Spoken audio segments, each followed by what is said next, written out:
Yes. So if I look at it, there I learned about combination. And then in the Opals, I had turbocharged Opals. The So combination. after the Ford, you moved over to the Opals. Yes, because the Ford, there was now technology is moving on. Moving on, yeah. We now, Jalil, if I remember back then, you used to do the management system, The Mingos. the Mingos. You were like the manier. Hey, with Johnny, he intro us to Perfect Power. Yeah. I think Perfect Power was like you need to have a degree. Yeah. Perfect Power actually also started with a little piggyback system as well, Yes. that SMT6. SMT6, yeah. And then they went to a SMT8. Yeah. Now before that, SMT6. Talk about the SMT6. Johnny intro us to a turbo fueler special. Turbo fueler special. So That was like a microfueler. they're like a but tunable. Okay. DOS. Who used to make the microfuelers? What's the name? Alpine Developments. Alpine Yeah, you Developments. remember? I remember We all Alpine, a microfueler, yeah. And then you have to tune it, fuel the board and tune it like. Now I'm gonna tell you something. Just to get back to my Cortila side. There was a time when I never had enough fuel to the engine where it leans out. Yeah. Nathan Marinas. Yeah. Then I told Nathan, we got a fuel problem. And Nathan is very technical in electronics. Very, very technical in electronics. He used to work for an alarm company, Modern Burger Alarms that time, which is Sentinel Security, and then it became ADT. Okay. I remember Modern still. Yeah, Modern, yeah. Now, Nathan was a technician there. Okay. You understand? And then I used to tell him, Nathan, we need fuel. You understand? How are we going to get fuel into this? What's the name? Nathan tell me, Saki, I tell you what. There's a guy, Dim is his name, DYNO or whatever. He's like a Bulgarian. Yeah. He builds all those computer boards for us, man. Yeah. I'm gonna take the injector to him. We have a scope. Yes. You understand? And we could see exactly what the injector and fuel injection Yes. cost. Right, and I'm gonna take the injector to him. So he's got the resistance of the injector to see how many ohms it is, and see if we can pulse the injector. Yeah. Meneer Nathan comes with a piece of our alarm box. I tell him, what is this? Now this was a piece of board. Let me show you a piece of board. This guy actually altered to pulse this injector.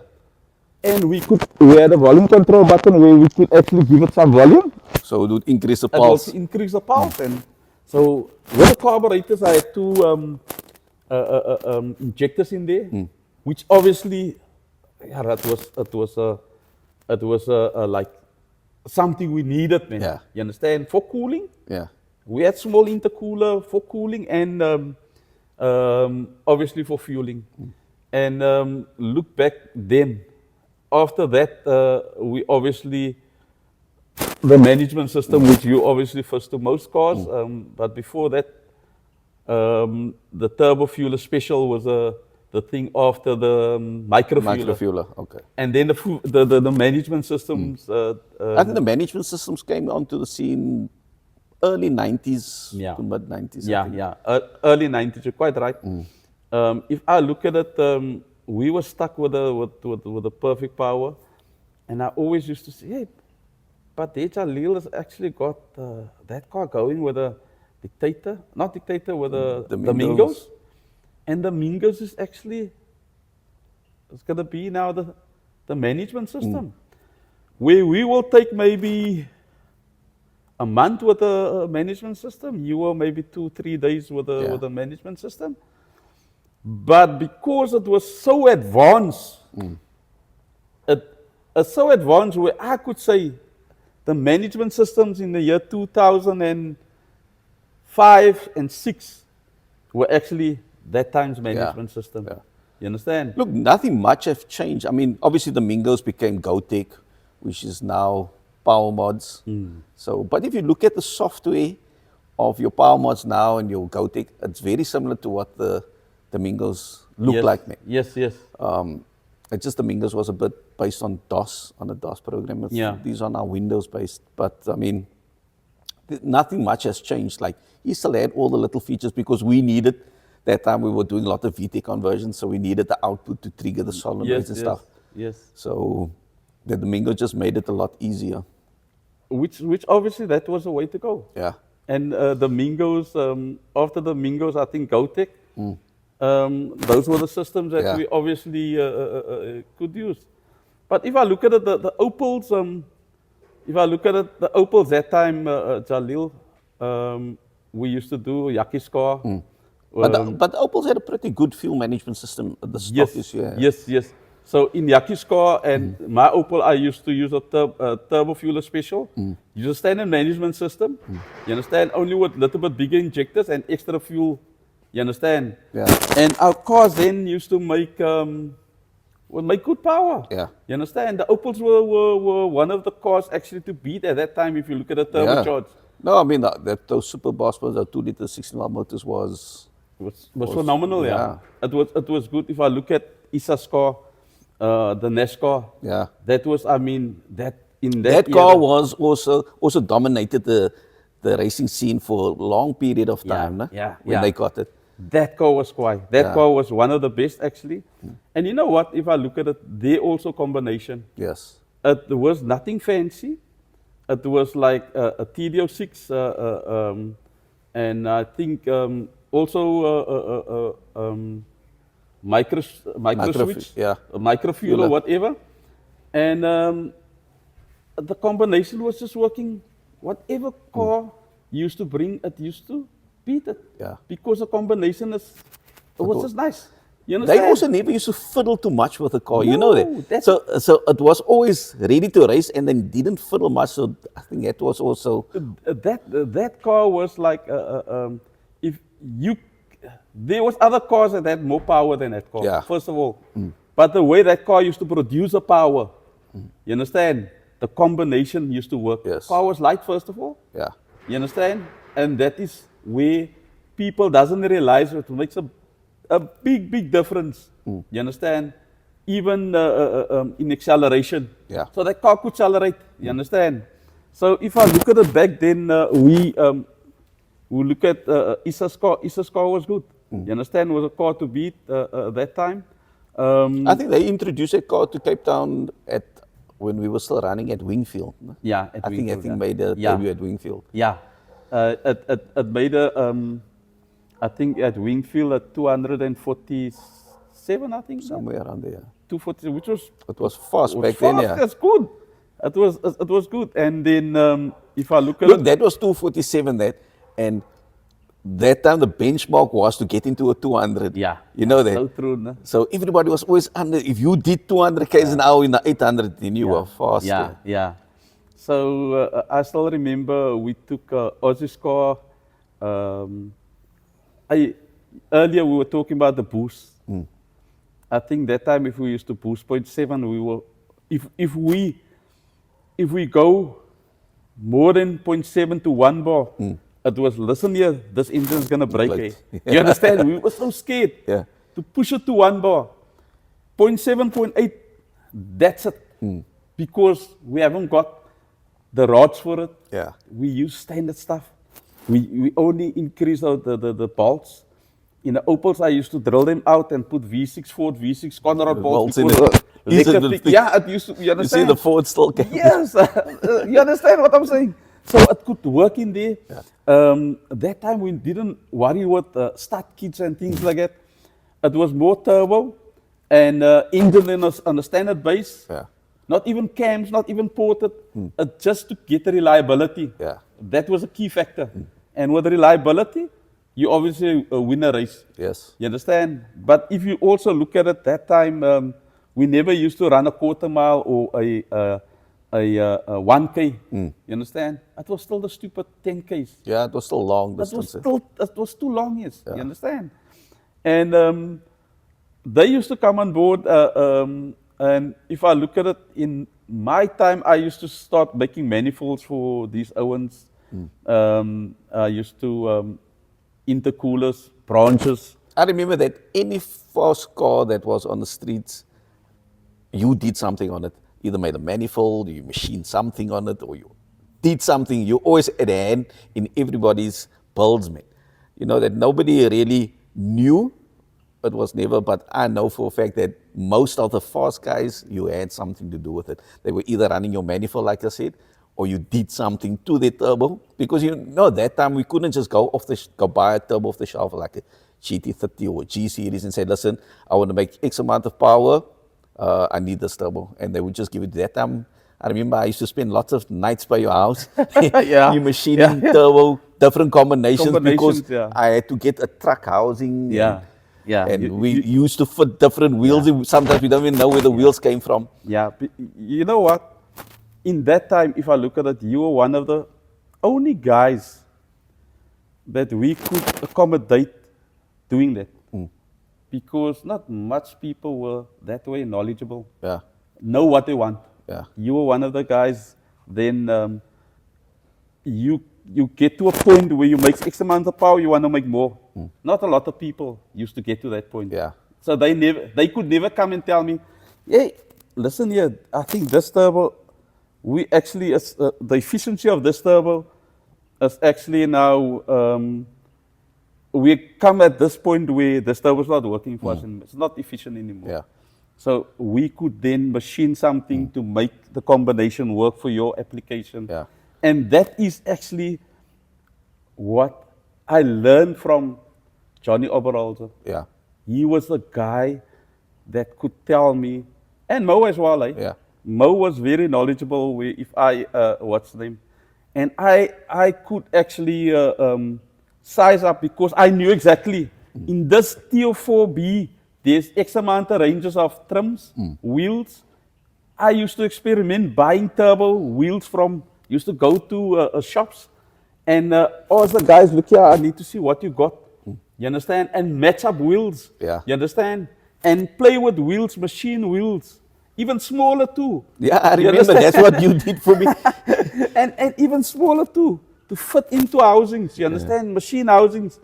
And that is which nobody could do in Cape Town. You understand?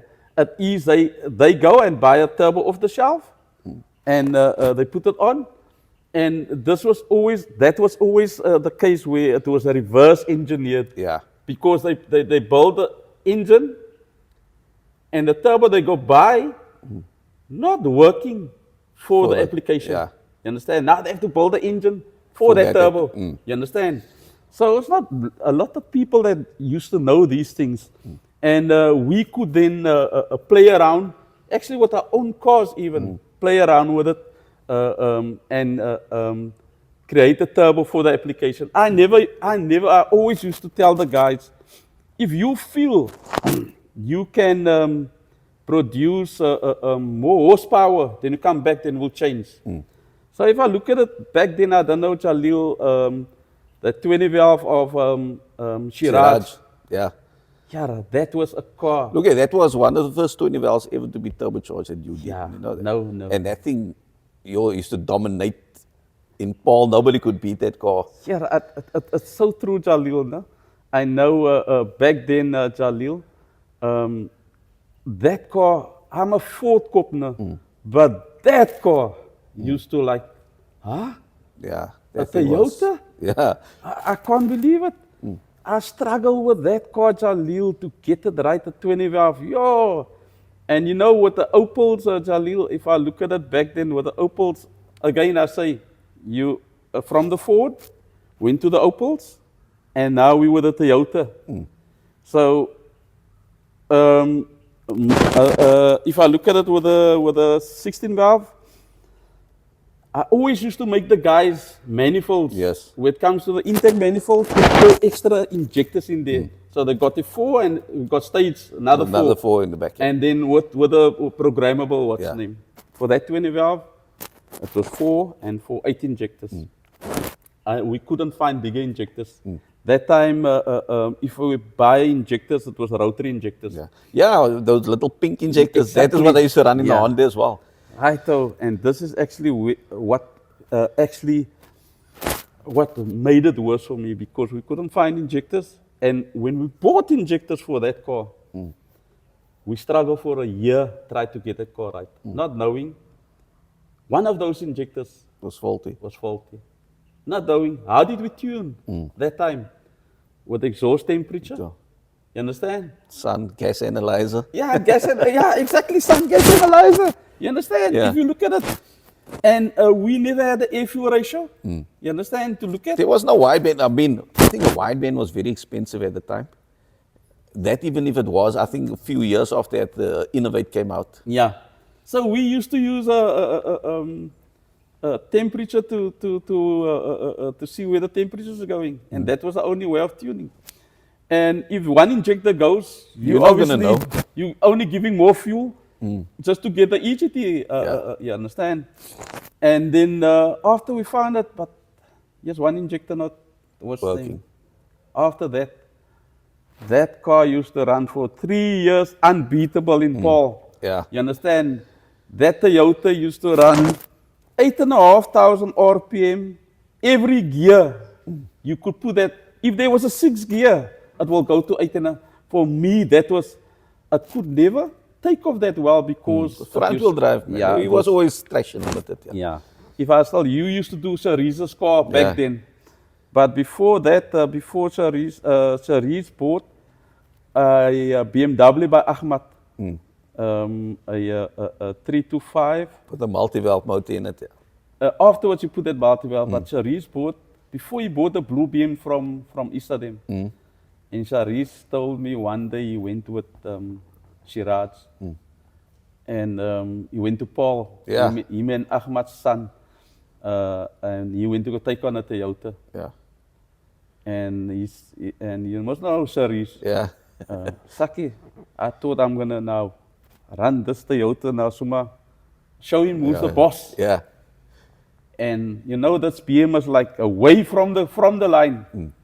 And he tells me, like they don't see any lights. But the next minute, Ahmad's son told him, what is next to us? Is that Toyota. And that Toyota went past him. I couldn't believe it. He told it to me himself, Yeah. Charize. And then I phoned Shiraz. I said, yeah, I didn't know you went to what Charize. Yes. He said, yes. Did Charize tell you? I said, no, he told me now, yeah. But for a Toyota 20 valve, that was one of the fastest 20 valves ever. And if I look at it, where we boosted, Yeah. 1 bar, I couldn't believe it. But 1 bar was a lot at times. Huh? 1 bar was a lot. Yes, I could, but I mean for a 20 valve. 20 valve, Toyota, yeah. 4-cylinder. 4-cylinder. I mean, that time a BM, Ahmad's BMs was Was good. fast, yeah. Yeah, it was good. You understand? And then Charize bought that blue car of Issa. But yeah, I'm now jumping, but I'm just saying, if I look at it back then, how we used to tune, you understand? If we only afterwards we used to obviously got intro to the dyno. You understand? If I Yeah, look most at of our tuning was done on the road. Yeah. most of the tuning was done on the road. And you used to tune by feeling the car. You understand? How the car accelerate. Yeah. And go back and do your changes. And note what you're doing. You understand? So that's the only way we could actually, if everything works good inside the engine bay, Yeah. in the engine bay, working with the EGT, you understand? You can only go forward. Yeah. Until we got the rollers, you understand? As you said, the Sun, what's the name was the other option, 4 gas analyzer, which also, that time I know Mo used to use them.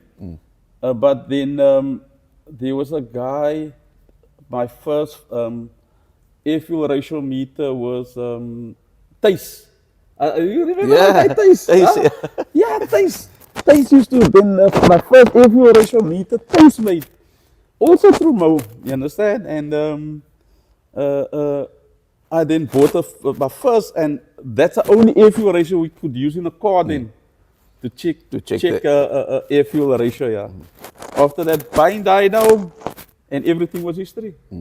But you know what, Jalil, in this case is where, and as you know, your history obviously came on from back then, you understand?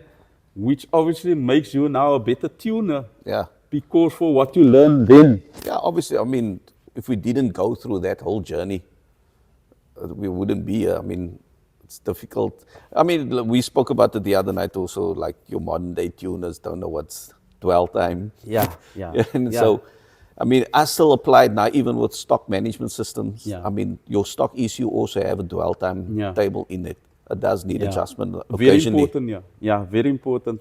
If I look at it back then, Nathan as well, always we always use the scope. You understand? If we got problems, Yeah. you understand. And back then, if I look at it, most of us were intro to. If you wanted to resolve or solve something, you use a scope. Or back then, when we set points and condenser, dwell time was we were looking at. What we're You looking at, understand? yeah. So these youngsters, I understand if you say they don't know what is dwell time, because they weren't introduced They weren't introduced to it, yeah. to those things. Yeah, you understand? So for you as a tuner now, going into modern days, you understand. Yeah. You understand. I'm it just much lucky better. that I carry that old knowledge still with me now, man. Yes, yes, and that puts you actually in a better foot. It does give me a lot of advantage, I would say. So, look, I do travel a lot overseas and stuff, and if you see there as well, they also don't have a lot of knowledge of how things really work, man. Especially the guys that do flashing and stuff, man. Yeah. Most of them just, I don't sometimes understand is that they'll just flash something Yeah. and hope for the best. Yeah, you see like Charlie, if I look at it like you, Basha, you know Basha Yeah. Mosna. So back then, when I met up with Basha, that was now in 2005, 2006. You already started with the flashing. Yeah. No? Yes. Then he told me, Brenda, don't tune cars anymore. Yeah. He was now Basha, don't tune cars anymore. I do the flashing now, so if you want to become my agent, you can become my agent in Yeah. Cape Town. I said, Basha, vir my met 'n laptop, is baie gevaarlik. Gee vir my 'n hamer en 'n spanner. You understand? Yeah. I like to be, you understand? But that's why Nathan was a guy with a laptop Laptop, and yeah, I things. remember, You yeah. understand? Wat gaan aan? Druk net hy button daar, you understand? That's all right. I wasn't the guy there, but I used to be the guy who would like to fix things and make Yes. things and Yes. try this and try that. You understand? So, and this is actually what it is today. No? Jalil, you know what it is? It's like this, man. You will come to me, Saki, this turbo, I need to alter this turbo. If I don't get a perfect or the information from you, I can't better myself. No. So the feedback is very important. Yes, please. Charlie, how did that, but we're struggling here, but whatever. Okay, you're still tuning. Let me know how if it's working or whatever. If I don't get that feedback, I can't actually say, hey, that combination work or Works. whatever. So we do things based on information. You understand? So the way forward with things is always teamwork, man. Yeah. So you part of my Remember, team. yeah. You understand what I'm saying? We also had this talk a little while back about how we used to say that everybody that was building a car wanted to do everything, Yeah. right? But we always used to miss the trick that we knew this person was good at that, and he was good at that, Yeah. and I was good at this. Yeah, yeah. We could, if we had, that is what I'm doing now, Yeah, you know that. Just because of what you used to tell me is that if I build something and I know that guy is the best in making that, I will ask him to make that. Yeah. I'm not going to do it. That's it, yeah. Because That's it, at the end of the day, I want to give my customer the best product, or if it's my own car, I Yeah. want to That's it right. That's it. And I know back then, everybody wanted to do everything themselves, man. I don't know for what. Yeah. Maybe it was a status thing at the time, but what you taught me is that if he's the best at making that, let him do it. Yeah, that's it, yeah.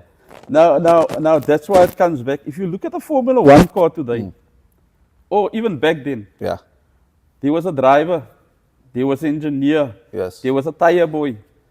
If that car wins a race, the driver didn't win the race. No, it was a team effort. It was a team effort. You It's always been a understand? team effort. So if you apply that, you understand, and what you said now, there is people, I'm going to say it again, there's a lot of tuners that are good Yeah. with something. Yeah. You understand? They may be either tune, best with tuning, or with a combination, or with something. Yes. You understand? So there's always somebody else that could help you achieve, you understand, Yeah. the best for your customer. Yes, You exactly. understand? So in my time, with the developing, what's the name, I also used certain people to do things. Ach, you know Brain, eh? Yes. He was an The engineer I could relate to and tell him, Brain, make me this, make me that, whatever, you understand? And he could always, then I always, keep it a secret, ne? Asseblief, ne? Moet nie vir almal sê nie, ne? He was that guy and he used to laugh. He said, then I used to come to him, Brain, moet jy dat ding maak? Ja, dan weet jy wat, ek moet hy ding nou weggestiek het.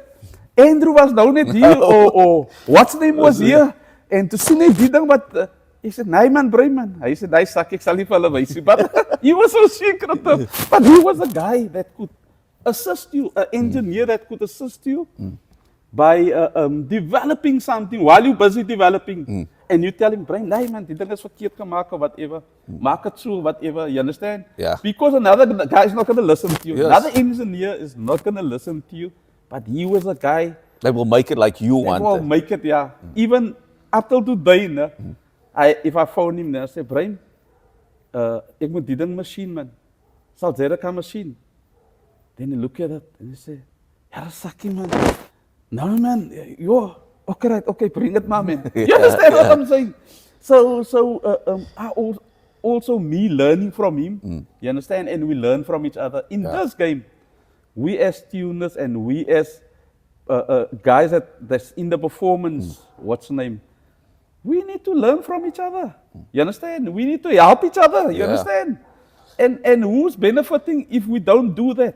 Yeah. The customer. The customer benefits. Yeah. Yeah, you understand? So you know what it is? It's always like we want to go out there, build a car that always maybe dominating. You understand? And also, by doing this, you must now learn. You understand? What did you do to the Yeah. car? So each car, you're not going to put out there a Jalil, a car with all the same maps. You can never do that. No. Because now you're not learning. You tune this car, you do something and you do different something there. That two cars goes out there, they compete. Okay, you understand? You bring back the daughter, you look at the daughter. Okay, you know what? This doesn't work for your car. For your two engines, always different. Always different, yeah. I mean, especially like on these M4s and stuff, I do a lot of tuning on the varnish, man, how the cam timing works. And no two M4s, M3s do I run exactly the same Yeah. varnish settings. It doesn't work. I've tried copying somebody else's varnish settings into another one, and then it just doesn't work. Yeah, no. So they all want their own little settings, yeah. Exactly. Even you building an engine with the same spec. Yeah. Also never the same. Never. Why doesn't it work? Yeah. You understand? It doesn't. It's not always the same. Back then with my bakkie, I built two engines. Yeah. All right. And if I look at it, I built the one engine. Tried just to. What combination was in the bakkie? It was Mazda, The turbocharged, EGI. What's so funny about that thing, Jalil? The combination. I always used to listen to people.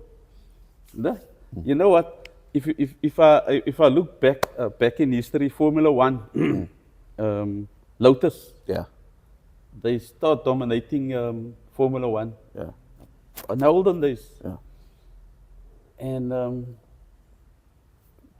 all the manufacturers, why? What's so special about this car? And what they used to do, they used to cover something and misleading the people, obviously. And everything is there for them to see, but they look past it. Yeah. You understand? They look past it. And that what's the name? the combination that worked for me for that track. That's amazing. Everybody goes, look at this turbo here. They only look at the turbo. They look at this turbo, yo, it's a big turbo on here. Understand? So you see that big housings. You must now see that housings. You must now putting figures together. Yo, this is either T67 or T71 or T. It was all about the combination in there. It looked big, but the combination in there for what the engine could produce Was up to perfect. 7,000 RPM, not higher than that. I used to change that car on the dot 7. You understand?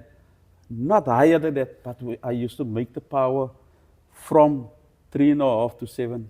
And the bucket was consistent And all the time. now that makes it consistent. Yeah. You understand? The bucket was wild, yes, but I could control it, you understand?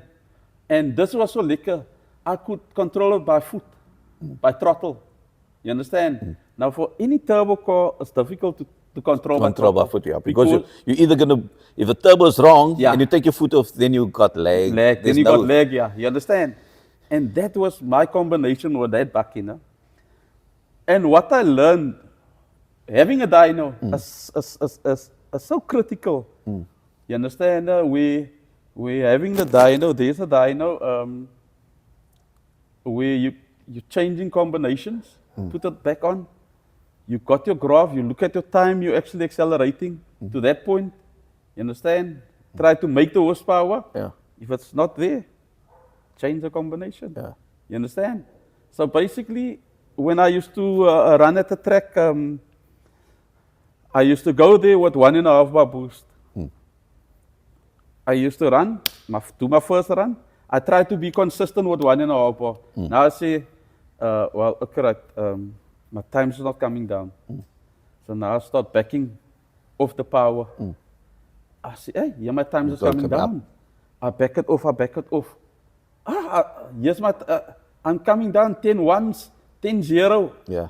Right, I back it off again. Now, now I go back to the tires. So basically, all that data, I take back onto the dyno. Now I check, what was my boost? That was 1 bar. Started from 1.5, 1 bar. That was my tire pressure. You understand? That was the temperature that day. So I know I did 10.01 with that boost. What was the power of that boost? My bucky used to make 520 kilowatts Yeah. at 1.5 bar boost. It was 380. I did my best time. I did a 9 seconds. Yeah. You understand?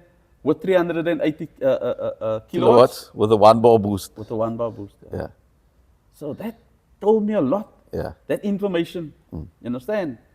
And then what I find I could do better, Charlie, because the track wasn't prepared like now. Yeah. Yeah. You know what I mean? I mean, that time it was just, Yeah, so basically, the next thing was like, I then went to go buy, me and Yaki flew down to, what's the name, phone Mo. Mo organized a gearbox here.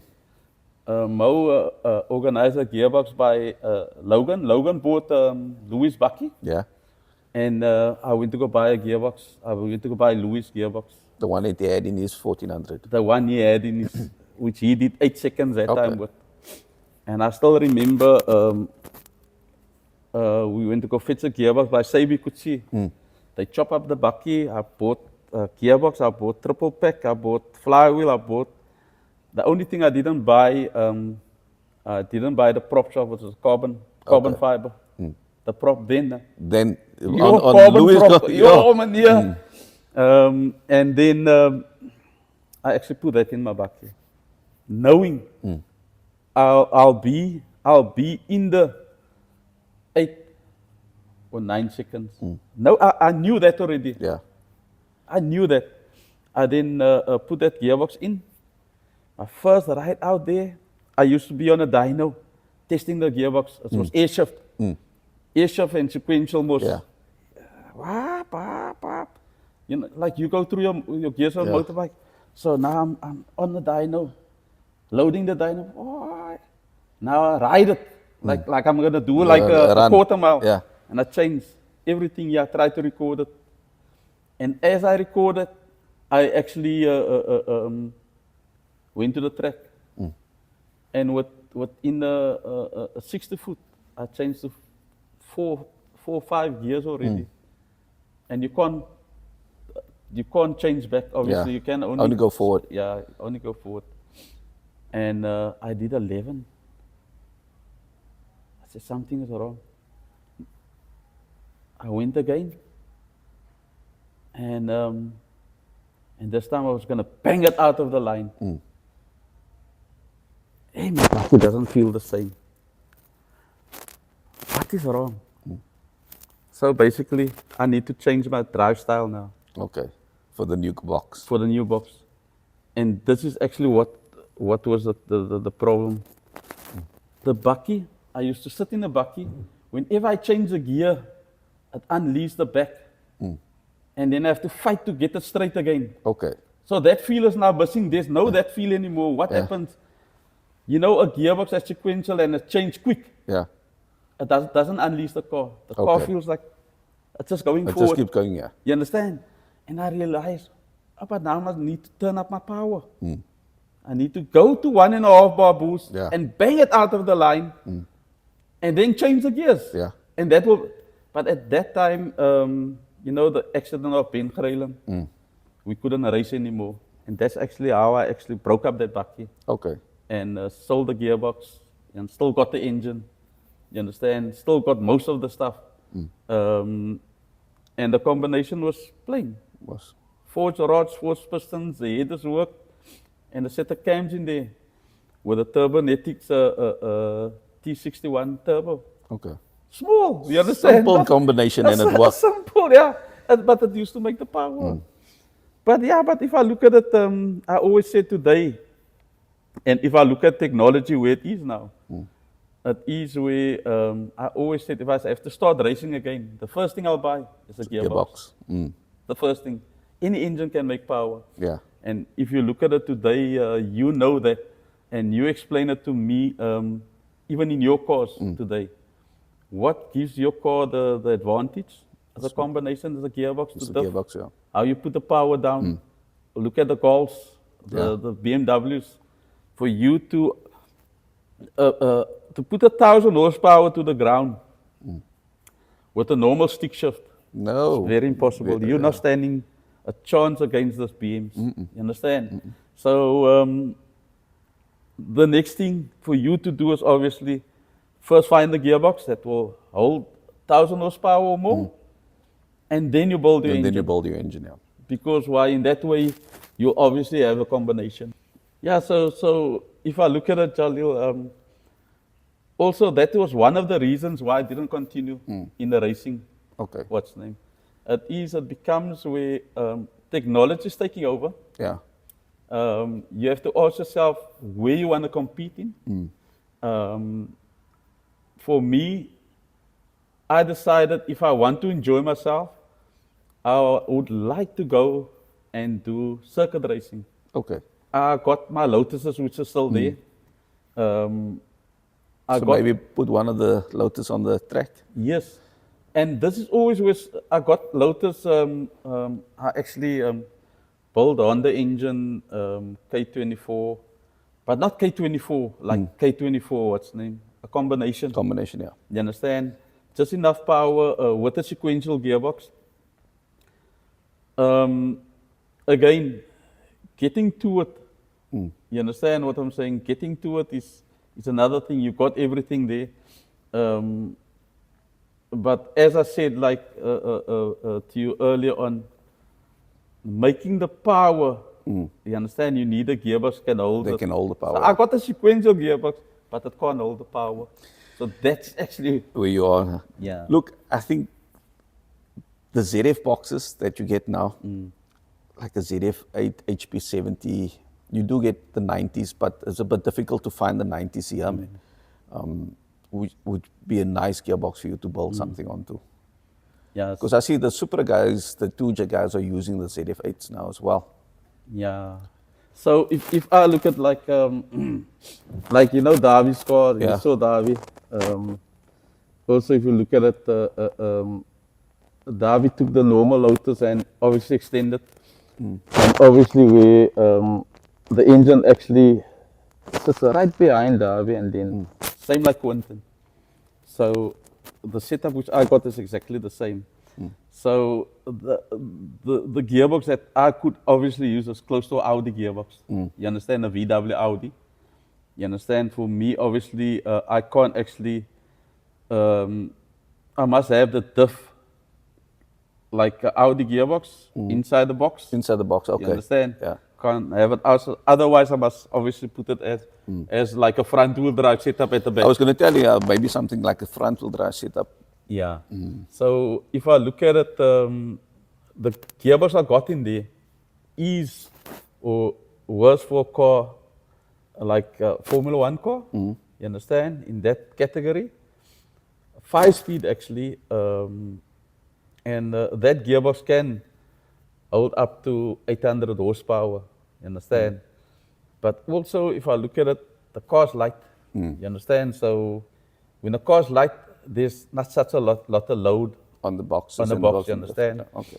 And it's like David told me, Saki, laat hom ry. As jy breek en dan maak jy hom reg.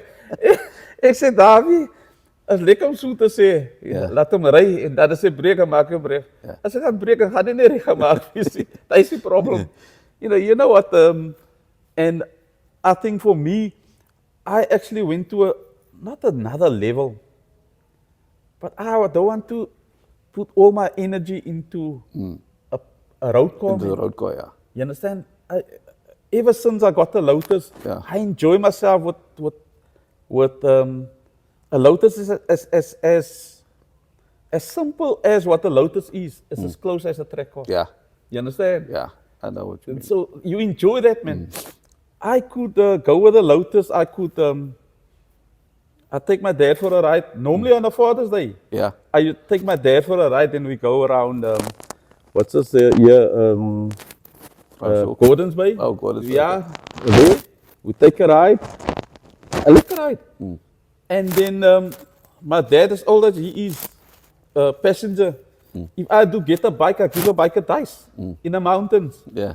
And he's cool with it, you understand? if you could ask him, how many times we diced a bike in the mountains, he will tell you, you understand? And the Lotus is such a nice car to drive, man. You feel a track feeling. Yeah. You understand what I'm saying? It gives you that. It gives you that. The only thing you don't need to change the power. You only need a gearbox like what you guys got. Yeah. To put that to it as a phenomenal car, you understand? So that is actually the next thing that I actually want to do. Okay. Little horsepower. Yeah. Little horsepower, but to have a gearbox to just handle the power as you change over. Yeah. It's just a continuation of actually accelerating. Yeah. You understand? So yeah, so I will see. I must actually look at that, what you said. Yeah, I hope you come back to get something running again. I mean, competitively. I know you have the cars, but you're obviously not competing much anymore. Yeah, there is maybe one possibility, not me, but I got, Shiraz, that had a 20 valve. Yeah. He asked me, obviously, so I maybe still do something for him, you understand? Which I would like to do, Yeah. you understand? Because he's, like, even today he phoned me, not send me a message, hey boss, who like it? You understand? It seems to be nothing is happening with Paul anymore. Yeah. No, I think it's quiet in Paul. We also tried getting those guys in Paul to race us, but it's been quiet. They haven't responded yet. Yeah, so if I look at it, that was lekker to go down there and watch Yeah, the guys. it was fun there. It was fun. They also had their own Indiana type of, what's the name? The stupor. Yeah, the stupor, yeah. It was fun. All that guys there, yes, Wani them. Yeah. Puta them and who was the other guys? With a Nissan. What was the guy's name? I also can't remember his name. Not the Nissan. But they were lekker. It was nice. It was lekker. And if I look at it, then as well, there was Blokkies that always used to go ride there with his golf. With his golf, Also, yeah. Pouter, that golf was good, eh? His golf was fast. Yeah. He still competes with their golf, no? No. Their golf still comes to Saldana, so it's still, you still do still see it. you get those Owens there just to enjoy themselves. Yeah. Him and his mechanic, that golf was good. I think that was one of the first 20 valves, turbocharged 20 valves that could actually run good, eh? You know, Jalil, thinking now back with the 20 valve golf, you know, when I used to drag, there was that guy, Clifton van der Mesh. That was a bloody car to beat, eh? Yeah. For a front wheel drive. Yeah. Yo! I think he's racing Audis now. No. I think he's got an Audi now. That light he used to, he used to, that was a guy you have to beat him, young. Yes.